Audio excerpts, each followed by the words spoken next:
अस्सलाम वालेकुम एवरीवन, कैसे हैं आप सब। उम्मीद है आप सब ठीक होंगे और अपने अपने कामों में मसरूफ़ होंगे।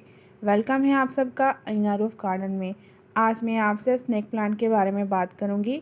मैंने ऑब्ज़र्व किया है कि पिछले 4-5 सालों में स्नेक प्लांट बहुत ज़्यादा कॉमन, बहुत ज़्यादा फेमस हो गए हैं। जो लोग घर पर इंडोर प्लांट रखते हैं उनके घर पर, सोसाइटीज़ में, मॉल्स में, ऑफिसेज़ में, रेस्टोरेंट्स में कहीं ना कहीं आपको स्नेक प्लांट ज़रूर मिलेंगे। इनके फेमस होने के दो सबसे बड़े रीज़न हैं।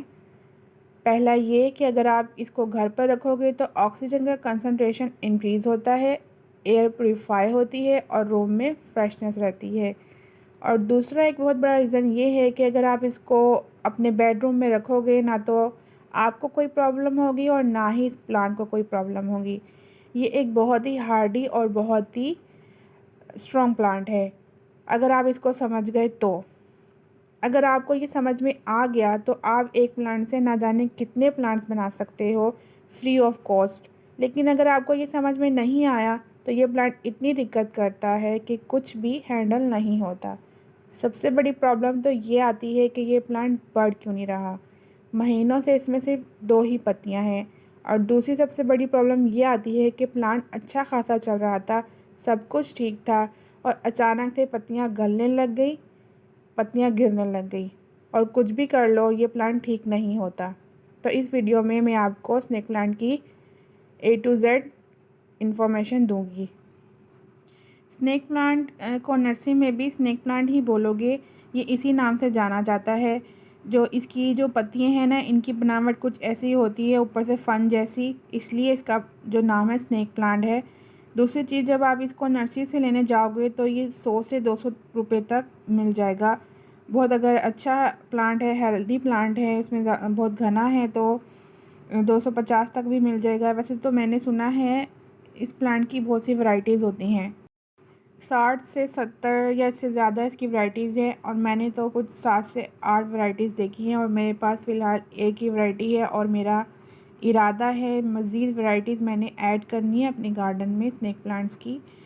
स्नेक प्लांट बहुत तरीके के होते हैं, कुछ बहुत लंबे होते हैं, कुछ छोटे होते हैं, कुछ घने होते हैं, कुछ में अलग अलग कलर्स होते हैं। वैसे तो ये प्लांट पूरे साल बढ़ेगा, कभी भी इसकी ग्रोथ रुकती नहीं है। कुछ टाइम के लिए स्लो हो जाती है लेकिन ग्रोथ चलती रहती है।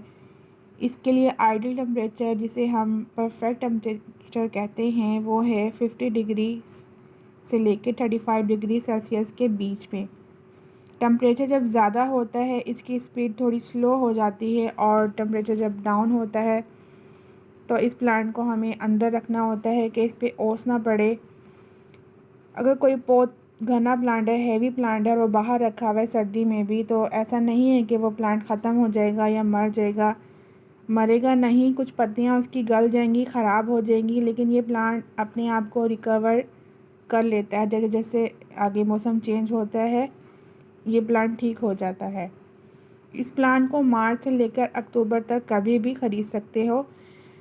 जब आप ख़रीदने जाओगे तो नर्सरी से एक चीज़ का ध्यान रखना कि जब भी आप स्नेक प्लांट को ख़रीदोगे तो इसमें 1 या 2 पत्तियां नहीं होनी चाहिए, इसमें बहुत सारी पत्तियां होनी चाहिए। एटलीस्ट 2 से 3 पक्स होने चाहिए, क्योंकि आप 2 पत्ती वाला स्नेक प्लांट लेकर आओगे तो दोनों पत्तियां अगर गल गई तो आपको लॉस हो जाएगा। इसलिए स्नेक को प्लांट को घना ख़रीदना चाहिए।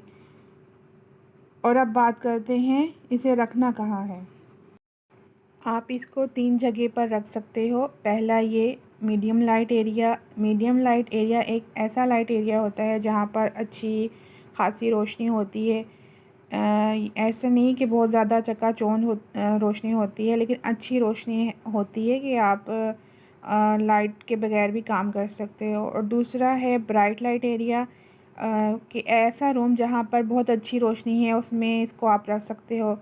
धूप में नहीं रखना है इस प्लांट को, लेकिन रूम में बहुत ज़्यादा रोशनी है, आप ऐसी जगह इस प्लांट को रख सकते हो। और तीसरा, आप वहाँ पर रख सकते हो जहाँ पर अर्ली मॉर्निंग की धूप पड़ती हो। मैक्सिमम 9 बजे तक, अगर 9 बजे तक की धूप आपके किसी एरिया में पड़ रही है तो आप इस प्लांट को वहाँ पर रख सकते हो। कभी भी आप इसको तेज़ धूप में नहीं रखोगे। तेज़ धूप में रखोगे तो इसकी पत्तियाँ बर्न होने लगती हैं। अगर आप इसको बाहर रख भी रहे हो तो किसी बड़े या घने प्लांट के नीचे रखना, जहाँ पर इसके ऊपर शेड पड़े और सूरज की जो है रोशनी इस पर डायरेक्ट ना पड़े। एक बहुत इम्पॉर्टेंट चीज़ है कि आप इस प्लांट को कभी भी अंधेरे में या डार्क एरिया में नहीं रखोगे। प्लांट जो होते हैं ना, इनका खाना सनलाइट है। सनलाइट नहीं तो रोशनी तो होनी चाहिए, नेचुरल लाइट। अब मैं आपको बताऊंगी कि स्नेक प्लांट को पानी देने का क्या तरीका है। वैसे जितने भी प्लांट्स हैं उनकी मिट्टी को ऊपर से टच करके देखते हैं। अगर वो ऊपर से सूखी दिख रही है तो हमें पानी देना होता है, लेकिन स्नेक प्लांट के साथ ऐसा नहीं है। ये एक सक्कुलेंट है, इसकी रिक्वायरमेंट थोड़ी सी अलग होती है। स्नेक प्लांट एक सक्कुलेंट है, इसकी पत्तियों में ऑलरेडी मॉइस्चर होता है। इसको ज़्यादा पानी बिल्कुल भी नहीं देना है। इसको इतने पानी की ज़रूरत नहीं होती जितना हम सोचते हैं। स्नेक प्लांट ज़्यादा पानी की वजह से तो ख़राब हो सकता है, लेकिन कम पानी की वजह से कभी भी ख़राब नहीं होता है। ऐसा नहीं कि हमें इसे पानी नहीं देना है, लेकिन एक चीज़ का ध्यान रखना है। जैसे हम नॉर्मल प्लांट्स को पानी देते हैं तो ऊपर का देख लेते हैं कि ऊपर की मिट्टी सूखी है तो पानी दे दिया, लेकिन इसमें हमें और वेट करना है। हमें ऊपर की 1 इंच नहीं, कम से कम 2 से 3 इंच मिट्टी देखनी है। जब हमें सूखी मिले तब हमें पानी देना है, और पानी जब भी देना है अच्छे से देना है, क्योंकि फिर शायद हम इसे 8 से 10 दिन बाद पानी दें। और इसकी पत्तियों को हमें साफ़ रखना है। मैं सिंपली एक टिश्यू को थोड़ा सा गीला करके इसकी पत्तियों को पोंछ देती हूँ। अभी अभी मैंने इसकी पत्तियाँ साफ़ की हैं तो देखें कैसे शाइन कर रही हैं इसकी पत्तियाँ।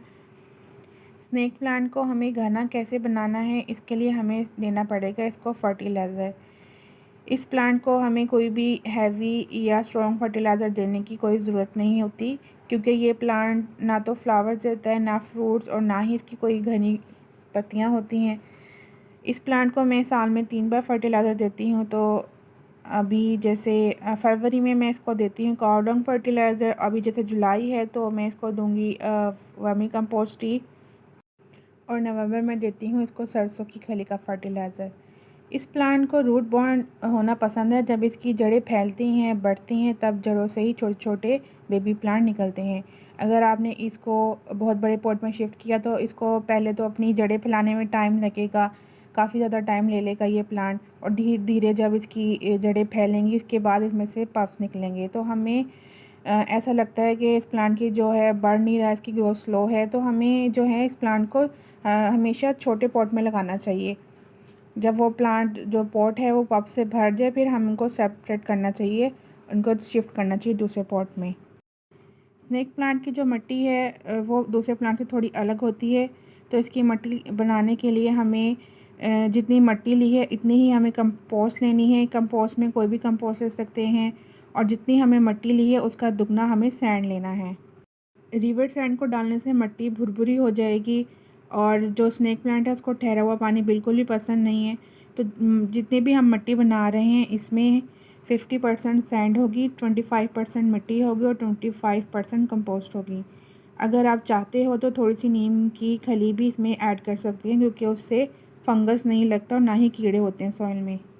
स्नेक प्लांट की पत्ती से अभी प्लांट रेडी हो जाते हैं, तो हम इसकी सिंपल एक पत्ती काट के इसी पॉट में सॉइल में लगा देंगे तो कुछ टाइम बाद प्लांट रेडी हो जाएगा।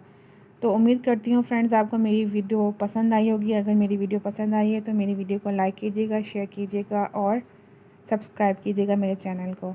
मिलते हैं अगली वीडियो में, तब तक के लिए अल्लाह हाफिज़। अपने और अपने घर वालों का खूब सारा ख्याल रखिएगा।